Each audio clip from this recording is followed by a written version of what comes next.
નમસ્કાર વિદ્યાર્થી મિત્રો. પરમ દિવસે બરોડા કોર્પોરેશનનો સેનેટરી સબ ઇન્સ્પેક્ટર અને મલ્ટીપર્પઝ હેલ્થ વર્કરનો જે સિલેબસ આવ્યો એમાં સબ સેનેટરી ઇન્સ્પેક્ટર વિશે આપણે ડિટેલમાં વાત કરી હતી. જે આખો સિલેબસ છે એને સમજવા પ્રયત્ન કર્યો, કેવા કેવા સવાલ પૂછી શકે, સિલેબસમાં ક્યાં સુધી તમારે જે છે એ સ્ટડી કરવો પડે, આ બધી બાબતોની આપણે વાત કરી હતી. તેમ છતાં ઘણા બધા મિત્રોના કોલ અને મેસેજ, યુટ્યુબ ચેનલમાં કોમેન્ટ્સ હતી કે મલ્ટીપર્પઝ હેલ્થ વર્કરનો જે સિલેબસ છે એમના વિશે ડિટેલમાં વિડીયો બનાવવામાં આવે.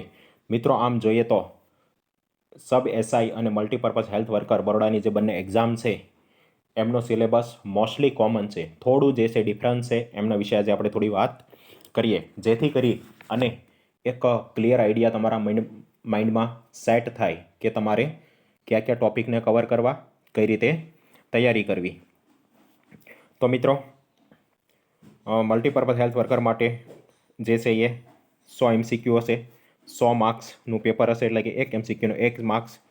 સેમ અહીંયા પણ કોઈ નેગેટિવ માર્કિંગ નથી, એટલા માટે અહીંયા પણ નસીબ તમે જે છે એ અજમાવી શકો, નસીબ જે છે એ અજમાવી શકો. તમારું લક હોય તો જે છે એ તમને એમાં માર્ક્સ મળી શકે.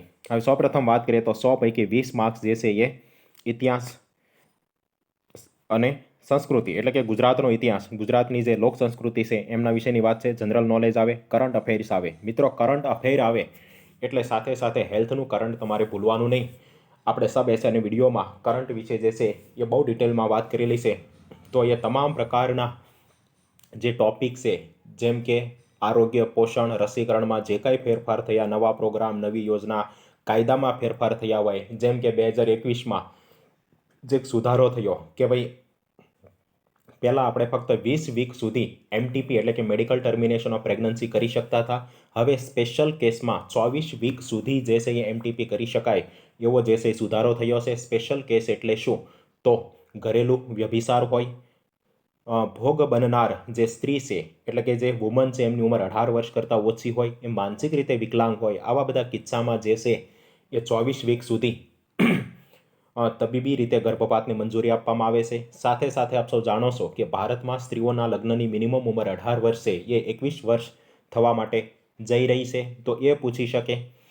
સાથે સાથે જે આપણે cigarette and other tobacco product એક્ટમાં વાત કરી કે તમાકુ અને તેની બનાવટનું વેચાણ જે છે 18 વર્ષ કરતાં ઓછી ઉંમરના વ્યક્તિને નહોતું કરી શકાતું, એ 18 વર્ષની જગ્યાએ 21 વર્ષ તમારે યાદ રાખવાના છે. એટલે કે 18 વર્ષથી ઓછી ઉંમરની વ્યક્તિને તમે તમાકુ કે તેની બનાવટ આપી પણ ન શકો, અથવા તો એ વ્યક્તિ વેચી ન શકે, તમે એમની પાસેથી ખરીદી પણ ન શકો. સાથે સાથે જે આ કોટપા 2003 એક્ટમાં દંડની જોગવાઈ 200 રૂપિયા સુધી મહત્તમ હતી, એમને વધારીને 1000 રૂપિયા સુધીની કરવામાં આવી. તાજેતરમાં ડ્રગ, કોસ્મેટિક અને જે ડ્રગ હોય એના ક્લિનિકલ ટ્રાયલને લગતો જે કાયદો 1940, સુધારા બિલ 1945 અને 2022માં એમાં સુધારો થયો કે પરમિશન વિના કોઈ વ્યક્તિ પર દવાઓની જો ક્લિનિકલ ટ્રાયલ કરવામાં આવે અને એમને કોઈ ઈજા થાય, મૃત્યુ થાય, તો એમના પરિવારને જે છે વળતર આપવામાં આવે. સાથે સાથે પરમિશન વિના ક્લિનિકલ ટ્રાયલ કરનાર વ્યક્તિ પર જે છે એ ગુનો દાખલ થઈ શકે. તો આવા જે છે અગણિત ફેરફારો થયા. કોવિડ વેક્સિનેશનમાં સતત ફેરફારો થતા આવે છે. તાજેતરમાં પશુઓમાં એક નવી બીમારી લંપી વાયરસ કરીને આવી છે. માણસોમાં જે છે એ પોક્સ કેટેગરીનો એક વાયરસ જેનું નામ છે મંકી પોક્સ, બરાબર, તો એ બીમારીની પણ ભારતમાં શરૂઆત થઈ ચૂકી છે. તો આવી ઘણી બધી બાબતો જે છે એ કરંટ પૂછી શકે. સાથે સાથે નેશનલ બ્રેઇન રિસર્ચ ઇન્સ્ટિટ્યૂટની શરૂઆત જે છે એ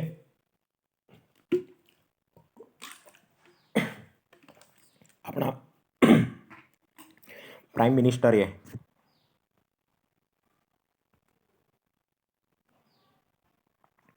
આપણા PM શ્રીએ બેંગ્લોરથી કરી. તો આ બધું પણ પૂછી શકાય. તો એ બધું જે છે હેલ્થ કરંટ એ તમારે સાથે સાથે જોતા રહેવું પડે. હજી સંભવિત એક્ઝામને 1-2 મહિનાનો ટાઈમ લાગે, તો એટલા ટાઈમમાં જે કંઈ કરંટ આવે એમના વિશે તમારે જે છે એ ખાસ જોવું પડે. જેમ કે હાલનો તાજેતરનો મહિનો જુલાઈ માસ એ ડેન્ગ્યુ વિરોધી માસ તરીકે ઉજવીએ છીએ. સાથે સાથે 24 જુલાઈ સુધી વિશ્વ વસ્તી નિયંત્રણ પખવાડિયાની પણ ઉજવણી થતી હોય. 28 જુલાઈ વર્લ્ડ હિપેટાઇટિસ ડે તરીકે ઉજવીએ છીએ. ઓગસ્ટ માસ આવશે એટલે ઓગસ્ટનું પ્રથમ વીક જે છે એ વિશ્વ સ્તનપાન સપ્તાહ એટલે કે વર્લ્ડ બ્રેસ્ટ ફીડિંગ વીક તરીકે ઉજવવામાં આવે છે. સાથે સાથે મિત્રો 13 ઓગસ્ટ એ વર્લ્ડ ઓર્ગન ડોનેશન ડે તરીકે પણ ઉજવવામાં આવે છે. 28 ઓગસ્ટ જે છે એ વર્લ્ડ રેબીઝ ડે એ સપ્ટેમ્બરમાં આવશે. હા, તો આવા બધા જે દિવસો છે, જે સ્પેસિફિક દિવસો છે હેલ્થને લગતા, વીક છે, પખવાડિયા છે, મંથ છે, એ તમામ વિશે તમારે ડિટેલમાં જોવું જરૂરી છે. સાથે સાથે 20 ઓગસ્ટ એટલે વર્લ્ડ મોસ્કીટો ડે, વિશ્વ મચ્છર દિવસની પણ જે છે એ ઉજવણી કરવામાં આવે છે. શા માટે કરવામાં આવે છે એ તમામ બાબતો હેલ્થ કરંટ કહી શકાય, જેના વિશે તમે સુપેરે વાકેફ હોવા જોઈએ. મિત્રો, એન્વાયરોમેન્ટલ સેનિટેશનની વાત આપણે સબ સેન્ટર ઇન્સ્પેક્ટર સિલેબસમાં ડિટેલમાં કરી હતી કે એન્વાયરોમેન્ટ પર્યાવરણ એટલે આપણી આજુબાજુ જે કાંઈ છે એમને પર્યાવરણ કહેવામાં આવે. એ હવા હોય, પાણી હોય, જમીન હોય, આ તમામ વસ્તુ. તો શુદ્ધ હવા, શુદ્ધ વોટર, શુદ્ધ ફૂડ, શુદ્ધ જમીન, શુદ્ધ વાયુ, આ કોને કહી શકાય અને એને પ્રદૂષિત થવાના કારણો કઈ રીતે અટકાવી શકાય, કોને એનું પ્રદૂષણ કહી શકાય, એનાથી શું શું પ્રોબ્લેમ થઈ શકે, એનાથી કઈ રીતે બચી શકાય, આ બધી વાત આપણે કરી હતી. કે સૌપ્રથમ 1974માં વોટર એક્ટ આવ્યો, water pollution prevention and control એટલે કે જળ પ્રદૂષણ અટકાયત અને નિયંત્રણ અધિનિયમ આવ્યો. 1981માં એર એક્ટ આવ્યો એટલે કે હવા પ્રદૂષણ અટકાયત અને નિયંત્રણ. 1986માં જે છે એ એન્વાયરોમેન્ટ પ્રોટેક્શન એક્ટ એટલે કે પર્યાવરણ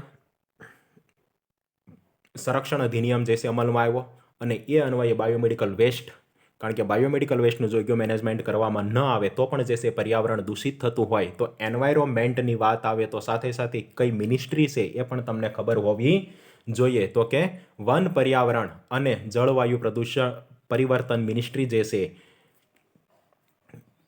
environment, forest and climate changes, એમના વિશે. સાથે સાથે એમના બે board, central pollution control board, Gujarat pollution control board, યાની તો સ્ટેટ પોલ્યુશન કંટ્રોલ બોર્ડ. 2010માં પાર્લામેન્ટમાં જે એક સ્પેશિયલ કાયદો ઘડવામાં આવ્યો અને એ અન્વયે એક ટ્રિબ્યુનલની સ્થાપના કરવામાં આવી જેનું નામ છે NGT, નેશનલ ગ્રીન ટ્રિબ્યુનલ્સ. બરાબર, 2010 સંસ્થાની સ્થાપના પણ 2010, કાયદો પણ 2010માં ઘડાયો. તો એ તમામ બાબતો વિશે જે છે તમારે એન્વાયરોમેન્ટલમાં જાણવું જરૂરી છે. સાથે સાથે વ્યાવસાયિક સ્વાસ્થ્ય જે છે, ઓક્યુપેશનલ હેલ્થ અને ઓક્યુપેશનલ ડિસીઝ, એમના વિશે પણ જોઈ લેવાનું. અને national institute of occupational health, ખાસ કરીને આપણા ગુજરાત અમદાવાદમાં આવેલી છે રાષ્ટ્રીય સ્તરની સંસ્થા, વ્યાવસાયિક સ્વાસ્થ્ય, વ્યાવસાયિક રોગોના શોધ સંશોધનને લગતી સંસ્થા જે છે આપણા અમદાવાદમાં આવેલી છે. અમદાવાદમાં કોઈ મિત્રોએ જોયું હોય તો રક્ષાશક્તિ યુનિવર્સિટીની એક્ઝેક્ટ સામે જે છે એ સંસ્થા આવેલી છે. તો એમના વિશે તમને આઈડિયા હોવો જોઈએ. ત્યારબાદ મિત્રો વાત કરીએ તો ચેપી અને બિનચેપી રોગો. સૌપ્રથમ તો કોમ્યુનિકેબલ ડિસીઝ એટલે શું અને નોન કોમ્યુનિકેબલ ડિસીઝ એટલે શું, સંક્રામક અને બિન સંક્રામક, ઇન્ફેક્શસ અને નોન ઇન્ફેક્શસ ડિસીઝ વિશેની વાત. હવે આમાં મિત્રો જે છે ચેપી રોગોમાં A to Z ડિસીઝની જે આપણે સબ સેન્ટર ઇન્સ્પેક્ટરમાં વાત કરી હતી એ તમામ ડિસીઝ તમારે જોવા પડે. એ વાહકજન્ય હોય, વોટરબોર્ન હોય, ફૂડબોર્ન હોય, મિલ્કબોર્ન હોય, વેક્ટરબોર્ન હોય, એ તમામ વિશે જે છે એ જોવાનું રહે. તાજેતરના જે ડિસીઝ છે ખાસ કરીને monkeypox, mucormycosis, covid, swine flu, Nipah, Chandipura, Crimean Congo haemorrhagic fever, Ebola virus, Lassa fever. ત્યારબાદ જે છે એ જૂના ડિસીઝ જેનો ઇન્ક્યુબેશન પીરિયડ સૌથી લાંબો છે એવા એઇડ્સ હોય, રક્તપિત્ત હોય, ટ્યુબરક્યુલોસિસ હોય. ત્યારબાદ 2019માં જેને લગતો સ્પેશિયલ પ્રોગ્રામ જે છે લોન્ચ કરવામાં આવ્યો, સાંજ એટલે કે social action and awareness to neutralise pneumonia successfully. તો ન્યુમોનિયા વિશે તમારે ભણવું જરૂરી છે, કારણ કે ભારત જેવા વિકાસશીલ દેશોમાં 5 વર્ષ કરતાં ઓછી ઉંમરના બાળકોનું મૃત્યુ થવાનું સૌથી મહત્વનું કારણ જે છે ન્યુમોનિયા છે, અને બીજા નંબરે ડાયેરિયા છે. અને ડાયેરિયા વિશેની જે પ્રોગ્રામ છે એ પખવાડિયું એ આપણે હમણાં જ ઉજવ્યું જેનું નામ છે integrated diarrhoea control Fortnite, IDCF. Okay, Zika virus જે છે આમ તો કરંટ ટોપિક કહી શકાય. અને એક ખાસ સવાલ પૂછાતો હોય કે માતાને જો ઝિકા વાયરસનું ઇન્ફેક્શન લાગે તો બાળક જે છે એ માથાની સાઇઝ નાની હોય એવું જન્મે, જેને માઇક્રોસિફેલી કહેવામાં આવે. ઝીંકની ઉણપ હોય તો પણ માઇક્રોસિફેલી થાય અને ઝિકા વાયરસનું ઇન્ફેક્શન માતાને લાગ્યું હોય તો પણ માઇક્રોસિફેલી થઈ શકે. ઝિકા વાયરસ માતામાંથી બાળકમાં પ્રસરી શકે. સાથે સાથે જાતીય સંબંધોથી પણ ઝિકા વાયરસ પ્રસરી શકે એટલા માટે કોન્ટ્રાસેપ્શનની બેરિયર મેથડ જે છે જેમ જાતીય રોગોને અટકાવે છે એ જ રીતે ઝિકા વાયરસને પણ અટકાવી શકે. તો આ તમને ખબર હોવી જોઈએ. સાથે સાથે બર્ડ ફ્લૂ અને તમામ STI અને RTI એટલે કે યૌન સંચારિત ચેપી રોગો અને પ્રજનન તંત્રના જે રોગો છે એ પણ જોઈ લેવાના. ત્યારબાદ વેક્ટરબોર્ન ડિસીઝ યાદ રાખવા માટેની આપણી કી જે છે એ ઓલરેડી આપણે વોટ્સએપ ગ્રુપમાં અને અગાઉના યુટ્યુબ વિડીયોમાં પણ શેર કરેલી છે કે national vectorborne disease control programme 2003-4 એ અન્વયે અને નવું નામ 2021થી જેનું થયું national centre for vectorborne disease control એ અન્વયે ટોટલ 6 રોગોને પ્રિવેન્શન એન્ડ કંટ્રોલ એટલે કે અટકાયત અને નિયંત્રણ માટેની જે કામગીરી કરવામાં આવે છે એ 6 ડિસીઝ ક્યાં છે. તો મિત્રો એક સિમ્પલ કીથી આપ યાદ રાખી શકો. તમારી વિડીયોમાં કી જોવી હોય તો અગાઉના વિડીયો જે છે મલેરિયા વિશેના એ ખાસ જોઈ લેજો. એમાં લખેલું જ છે કે જે સીડી માફક આવે તે વગાડવી. તો જે એટલે જે જાપાનીઝ એન્સફેલાઇટિસ, સી એટલે સિકનગુનિયા, ડી એટલે ડેન્ગ્યુ, એમ એટલે મલેરિયા, એફ એટલે ફાઇલેરિયા અને કે એટલે કાલા આજાર. બરાબર, લેશમેનિયા સિસ જે પરોપજીવીથી થતી બીમારી છે. તો 6 ડિસીઝ આપને ઇઝીલી યાદ રહી જાય. હવે આ ડિસીઝ જે છે એ કઈ રીતે અટકાવવા, તો ઇન્ટિગ્રેટેડ વેક્ટર મેનેજમેન્ટ મિત્રો મલ્ટીપર્પઝ હેલ્થ વર્કર તરીકે તમારે ખાસ ભણવું જરૂરી છે. એમાં એબેટ હોય, BTI હોય, ડાયફ્લુરો બેન્ઝોઇન હોય, પાયરેથ્રમ હોય, સાયફેનોથ્રીન હોય, આલ્ફા સાયપરમેથ્રિન આવી વિવિધ જે છે ઇન્સેક્ટિસાઇડ વિશે તમારે ખાસ અને જૂની અને જાણીતી અને અસરકારક અને તાજેતરમાં જે છે એ આ ઇન્સેક્ટ જેમના પ્રત્યે પ્રતિરોધ દર્શાવે છે એવી DDT એમનું ફૂલ ફોર્મ, એમના શોધક 1940માં એની શોધ થઈ. 1946થી મલેરિયા કંટ્રોલ માટે જે છે DDTનો ભારતમાં ઉપયોગ થાય છે. તો આ તમામ બાબતો વિશે તમને આઈડિયા હોવો જોઈએ.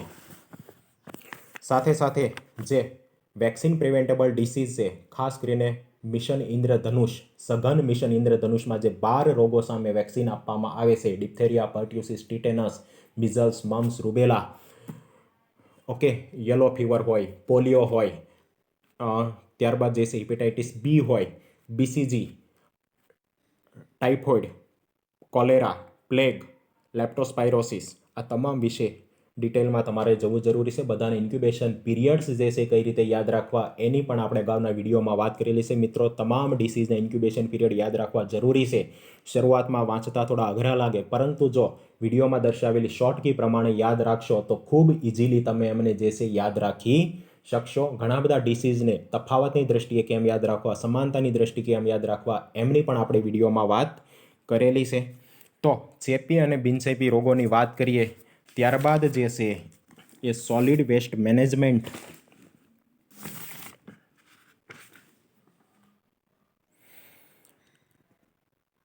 તો મિત્રો સોલિડ વેસ્ટની વાત આવે એટલે સૌ પ્રથમ તો એમને લગતા 2 અધિનિયમ તમને યાદ આવવા જોઈએ.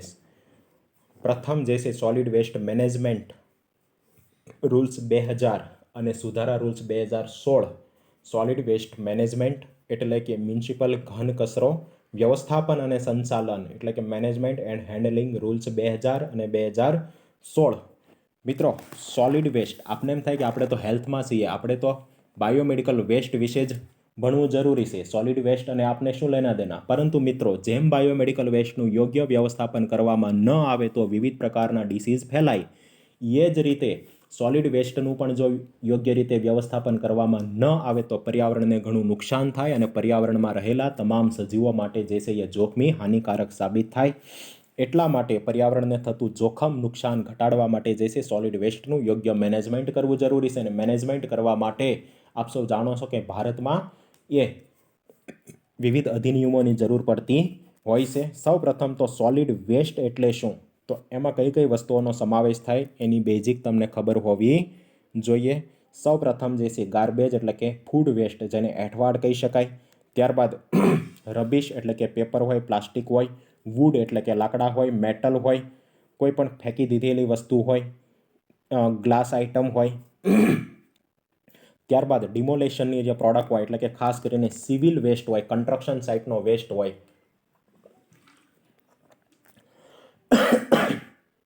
એમનો જે છે સમાવેશ થતો હોય, જેમ કે બ્રિક્સ એટલે કે ઈંટોનો પાવડર હોય, મેટલ કે પ્લાસ્ટિકના પાઇપ હોય, સુએજ ટ્રીટમેન્ટનો જે વેસ્ટ હોય, બરાબર, જેને સ્લજ કહેવામાં આવે, એ હોઈ શકે, ડોમેસ્ટિક સુએજ હોઈ શકે, પશુઓના મૃત શરીરો હોય, ખાતર હોય અને અન્ય જે છે ડિસ્કાર્ડ કરેલી જે વસ્તુઓ હોય એ તમામ વસ્તુ આમાં આવશે.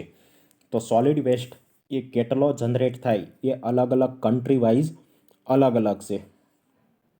વ્યક્તિ દીઠ 0.25 કિલોથી એટલે કે 250 ગ્રામથી લઈ અને 2.5 કિલોગ્રામ જેટલો વેસ્ટ જે છે એ જનરેટ થઈ શકે. મિત્રો બરાબર યાદ રાખજો, વિકાસશીલ દેશો અને વિકસિત દેશોમાં વેસ્ટ અલગ અલગ હોઈ શકે. વિકસિત દેશોમાં વેસ્ટ વધુ જનરેટ થતો હોય, વિકાસશીલ દેશોમાં ઓછો થતો હોય. તો 250 ગ્રામથી લઈ અને 2.5 કિલોગ્રામ એ પ્રતિ વ્યક્તિ આ વેસ્ટ જનરેટ થઈ શકે. જો સોલિડ વેસ્ટનું યોગ્ય મેનેજમેન્ટ કરવામાં ન આવે, બીજા અર્થમાં કહીએ તો મલ્ટીપર્પઝ હેલ્થ વર્કર તરીકે યાની તો સબ સેનેટરી ઇન્સ્પેક્ટર તરીકે તમારે આ સોલિડ વેસ્ટ મેનેજમેન્ટ એક્ટ શા માટે ભણવો જરૂરી છે? તો જે છે એ આ વેસ્ટનું યોગ્ય મેનેજમેન્ટ કરવામાં ન આવે તો એ જાહેરમાં સડી જાય અને જ્યાં વિવિધ પ્રકારના વાહકો, માખી હોય, મચ્છર હોય, આ બધાના માટે બ્રીડિંગ પ્લેસ, ઉત્પત્તિ સ્થાન તરીકે જે છે એ વર્તે છે અને ઉંદર જેવા રોગવાહકોને એ આકર્ષે છે. એમાં જે છે વિવિધ બેક્ટેરિયા, વાયરસ, ફૂગ, પેરાસાઇટનો ગ્રોથ થાય અને તેનાથી વિવિધ પ્રકારના રોગો જે છે ખોરાક, પાણી, હવા, દૂધ મારફતે ફેલાય. લાંબો સમય સુધી આ વેસ્ટ જો એમને ખુલ્લામાં રહે, એમની યોગ્ય ટ્રીટમેન્ટ અને નિકાલ કરવામાં ન આવે તો હવા, પાણી અને ભૂમિનું પ્રદૂષણ થાય અને એનાથી વિવિધ પ્રકારની બીમારી થઈ શકે. એટલા માટે જે છે એ એમનો યોગ્ય નિકાલ કરવો જરૂરી છે. ફરી એકવાર સોલિડ વેસ્ટ જે છે એમનો યોગ્ય નિકાલ કરવામાં ન આવે તો શું થઈ શકે? તો કે હવા, પાણી, ખોરાકથી ફેલાતી બીમારી જે છે એ ખૂબ જ પ્રસરી જાય, એનો એપેડેમિક થઈ શકે અને સોલિડ વેસ્ટનું મેનેજમેન્ટ કરવાની જવાબદારી એ જે તે ગ્રામ પંચાયત, નગરપાલિકા કે મ્યુનિસિપલ કોર્પોરેશન, મહાનગરપાલિકાની રહેલી છે. મિત્રો કોઈપણ કોર્પોરેશન, કોઈપણ ગ્રામ પંચાયતનું કુલ બજેટ પૈકી 20% જેટલું બજેટ એ ફક્ત આ સોલિડ વેસ્ટના કલેક્શન, મેનેજમેન્ટ અને એમના નિકાલ પાછળ વપરાતું હોય છે. હવે વેસ્ટના વિવિધ પ્રકારો છે, આપ સૌ જાણો છો. એ વેસ્ટ એ આપણા ઘર, શેરી બજારમાં ઉત્પન્ન થતો હોય, માર્કેટ પ્લેસમાં ઉત્પન્ન થતો હોય, પશુઓને રાખવાની જગ્યાઓમાં ઉત્પન્ન થતો હોય, કોઈ ઇન્ડસ્ટ્રી હોય ત્યાંથી જનરેટ થતો હોય. હવે એમના જે નિકાલ માટે ભારતમાં સૌપ્રથમ એક કમિટી બનાવવામાં આવી હતી એમના મેનેજમેન્ટ માટે, જેનું નામ છે એન્વાયરોમેન્ટલ હાઇજીન કમિટી, એટલે કે પર્યાવરણીય સ્વચ્છતા સમિતિ 1949. મિત્રો સાલવારી સહિત યાદ રાખજો. આ વેસ્ટને કઈ રીતે ડિસ્પોઝ કરી શકાય એના વિશે ડિટેલમાં આપણે પછી વાત કરીશું. અત્યારે જે છે ખાસ જે સ્ટેપ છે એમના વિશે વાત કરીએ તો ડમ્પિંગ આવે, કંટ્રોલ ટિપિંગ અને સેનિટરી લેન્ડફિલ આવે, ઇન્સિનરેશન એટલે કે બાળી દેવું, કમ્પોસ્ટિંગ એટલે કે એમને કોહવણ કરવું, એમાંથી ખાતર બનાવવું, મેન્યુર પિટ્સ ખાતર ખાડો અને બુયરલ એટલે કે દાટી દેવું.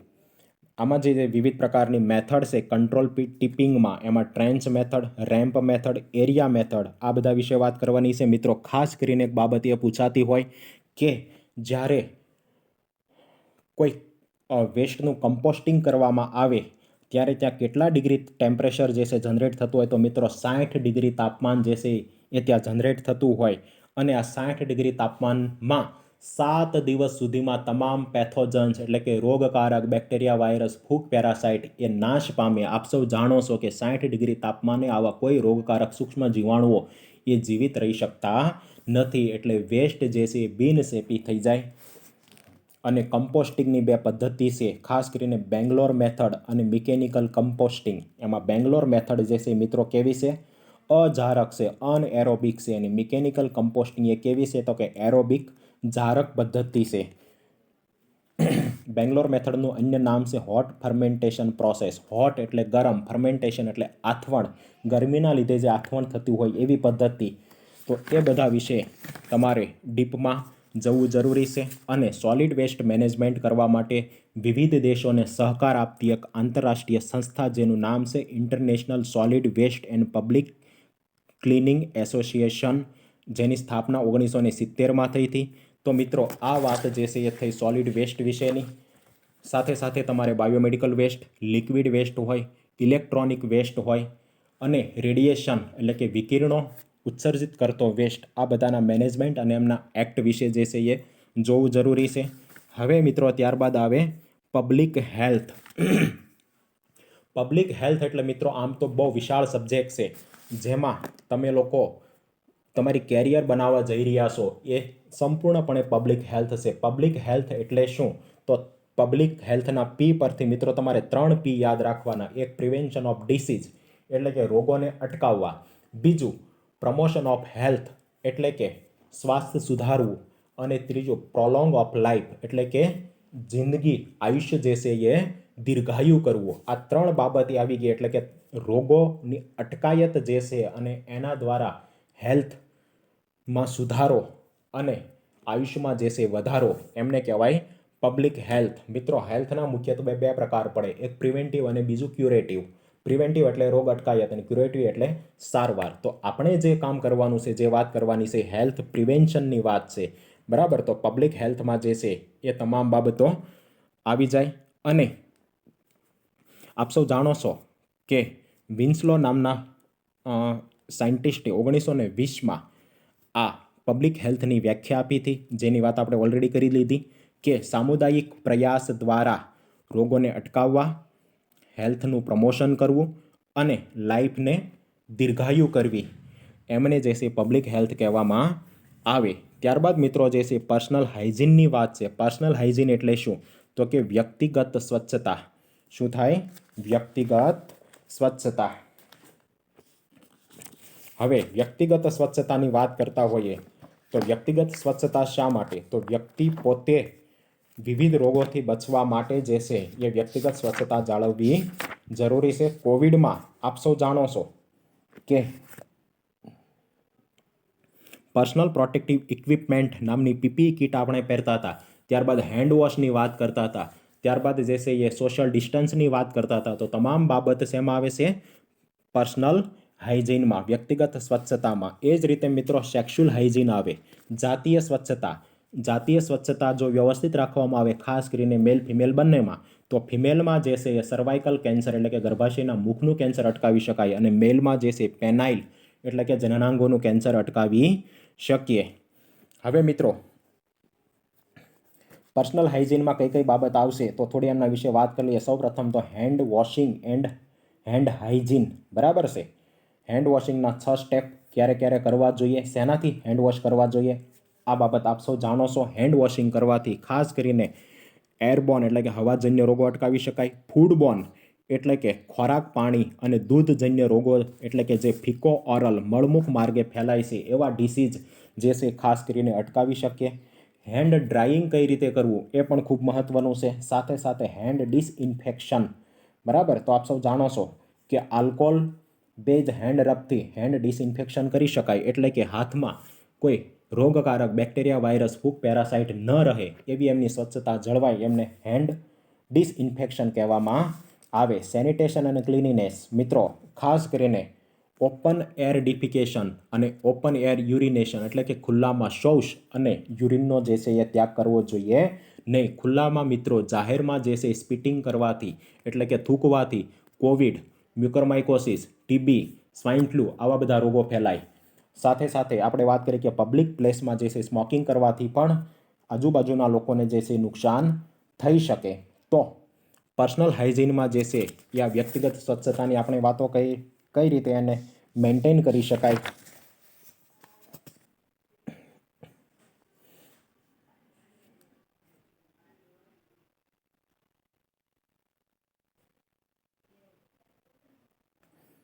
મિત્રો પીપી કિટ જે છે એ આપ સૌ જાણો છો કે એમાં શું શું હોય, તો એ પણ જે છે પર્સનલ હાઇજીનમાં આવે. મિત્રો આ તમામ ટોપિક વિશે આપણે ડિટેલમાં પછી વાત કરીશું. ઇન શોર્ટમાં કોઈ પણ ટોપિક હોય તો કયા લેવલ સુધી તમારે તૈયારી કરવી એ તમને સમજાઈ ગયું હશે. પર્સનલ હાઇજીનમાં ખાસ કરીને ડેઇલી બાથિંગ એટલે કે રોજે સ્નાન કરવું, કપડાં સ્વચ્છ હોવા જોઈએ, આપણા નેલ કટ કરેલા હોવા જોઈએ, આપણા હેર કટ કરેલા હોવા જોઈએ. આ તમામ બાબતોનો પણ જે છે એ સમાવેશ થઈ જતો હોય. તો આ રીતે કઈ રીતે તૈયારી કરવી એની આપ સૌને માહિતી આશા રાખું છું કે મળી ગઈ હશે. ત્યારબાદ 20 માર્ક્સનું જે છે એ ગુજરાતી લેંગ્વેજ પૂછાશે મિત્રો. સબ સેન્ટર ઇન્સ્પેક્ટરમાં 10 માર્ક્સમાં ઇંગ્લિશ અને ગુજરાતી કમ્બાઈન હતા, જ્યારે અહીંયા 20 માર્ક્સનું ગુજરાતી છે, એટલે આપણી માતૃભાષાને પણ તમારે જે છે એ સંપૂર્ણ ન્યાય આપવો જરૂરી છે. અને લાસ્ટમાં જે છે આપ સૌ જાણો છો કે હવે સમય ડિજિટલ છે, એટલા માટે કોમ્પ્યુટરનું નોલેજ તમને હોવું જરૂરી છે. કારણ કે જોબ પર લાગ્યા પછી પણ મલ્ટીપર્પઝ હેલ્થ વર્કર પુરુષ હોય કે ફિમેલ હેલ્થ વર્કર હોય, એમણે બંનેએ પોતાના કરેલી કામગીરીની ડેટા એન્ટ્રી કરવાની થતી હોય. જેમ કે ફિમેલ હેલ્થ વર્કરે પહેલાં મમતા નામનું જે સોફ્ટવેર હતું એમાં પોતાની કરેલી કામગીરીની ડેટા એન્ટ્રી કરવાની થતી હતી. 2015થી ટેકો નામના સોફ્ટવેરની ગુજરાતમાં શરૂઆત થઈ.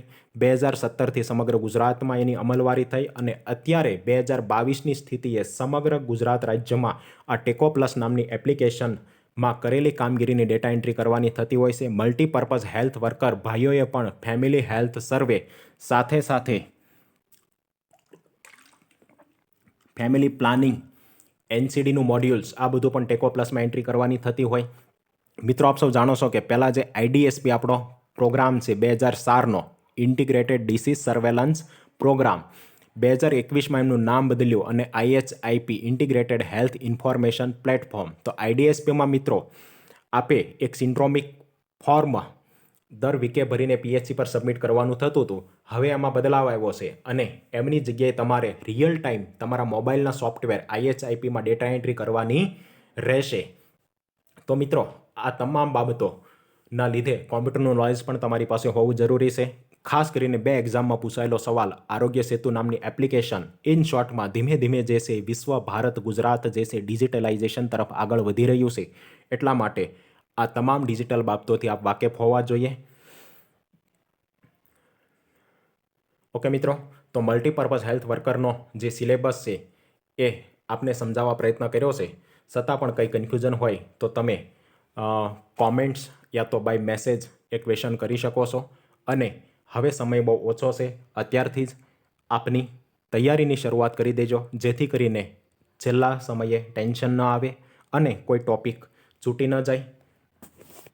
ઓકે મિત્રો, તો 28 જુલાઈ જે છે આ વીકમાં આવશે અને જેને આપણે વિશ્વ હિપેટાઇટિસ દિવસ તરીકે ઉજવવાના છીએ. યાદ રહે, હિપેટાઇટિસ બી વાયરસ અને તેની વેક્સિનના શોધક ડૉક્ટર બારુસ બ્લમબર્ગનો જન્મદિવસ જે છે એ વર્લ્ડ હિપેટાઇટિસ ડે તરીકે ઉજવવામાં આવે છે. અસ્તુ મિત્રો, જય હિન્દ, જય ભારત.